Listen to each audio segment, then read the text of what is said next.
बिस्मिल्लाहिर्रहमानिर्रहीम। अस्सलाम वालेकुम माय यूट्यूब फैमिली। आज हम अपने किचन में बनाने वाले हैं आलू बुखारे का शरबत। दोस्तों, वैसे तो गर्मियों में हम इमली आलू बुखारे का शरबत बहुत इस्तेमाल करते हैं क्योंकि ये जिगर से और मैदे से गर्मी को ख़त्म करता है। लेकिन अगर हमें फ़्रेश आलू बुखारा मिल जाए तो फिर क्या ही बात है। तो आजकल फ़्रेश आलू बुखारे का सीज़न है, आपको ईज़िली मार्केट से मिल जाएगा। तो वीडियो को स्टार्ट करने से पहले अगर आप मेरे चैनल पर नए हैं और अभी तक आपने चैनल को सब्सक्राइब नहीं किया तो जल्दी से चैनल को सब्सक्राइब कर लें, बेल आइकन का बटन लाजमी हिट कीजिएगा। चलते हैं वीडियो की तरफ।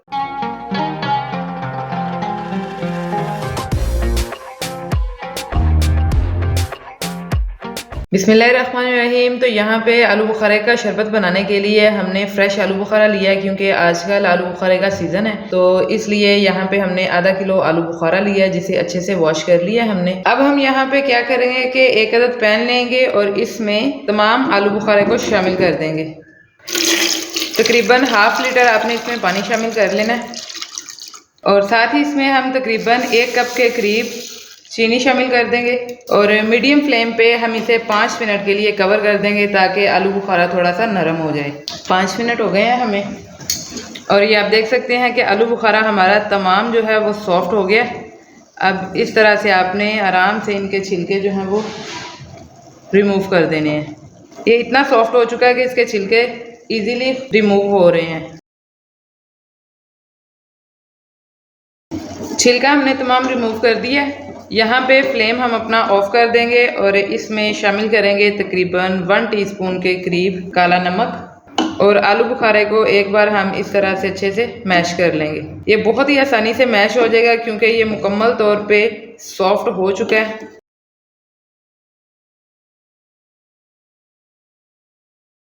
ये देखें जी। अब हम इसे किसी बाउल में छान लेंगे। अब यहाँ पे हम क्या करेंगे कि एक अदद बाउल में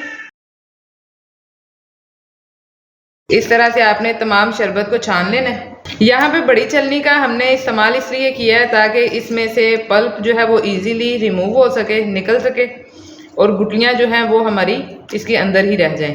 हल्का हल्का आपने इसको पानी में यूं डिप करते जाना है ताकि पल्प जो है वो नीचे निकल जाए।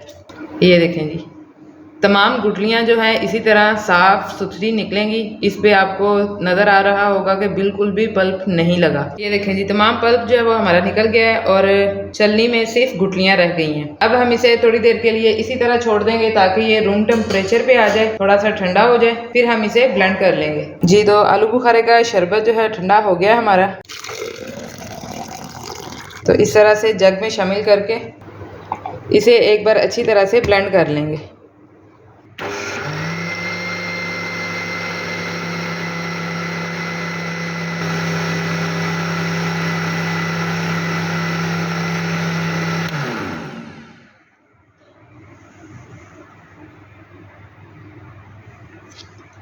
बिस्मिल्लाहिर्रहमानिर्रहीम।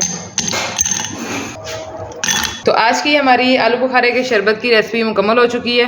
मैं उम्मीद करती हूँ कि आपको हमारी आज की ये रेसिपी पसंद आई होगी। रेसिपी पसंद आई हो तो लाइक कीजिए, शेयर कीजिए, कमेंट बॉक्स में अपनी राय का इजहार लाजमी किया करें। मिलते हैं इंशाल्लाह अपनी नेक्स्ट रेसिपी नेक्स्ट वीडियो के साथ। तब तक अपना बहुत सा ख्याल रखिएगा, दुआओं में याद रखिएगा। अल्लाह हाफिज़।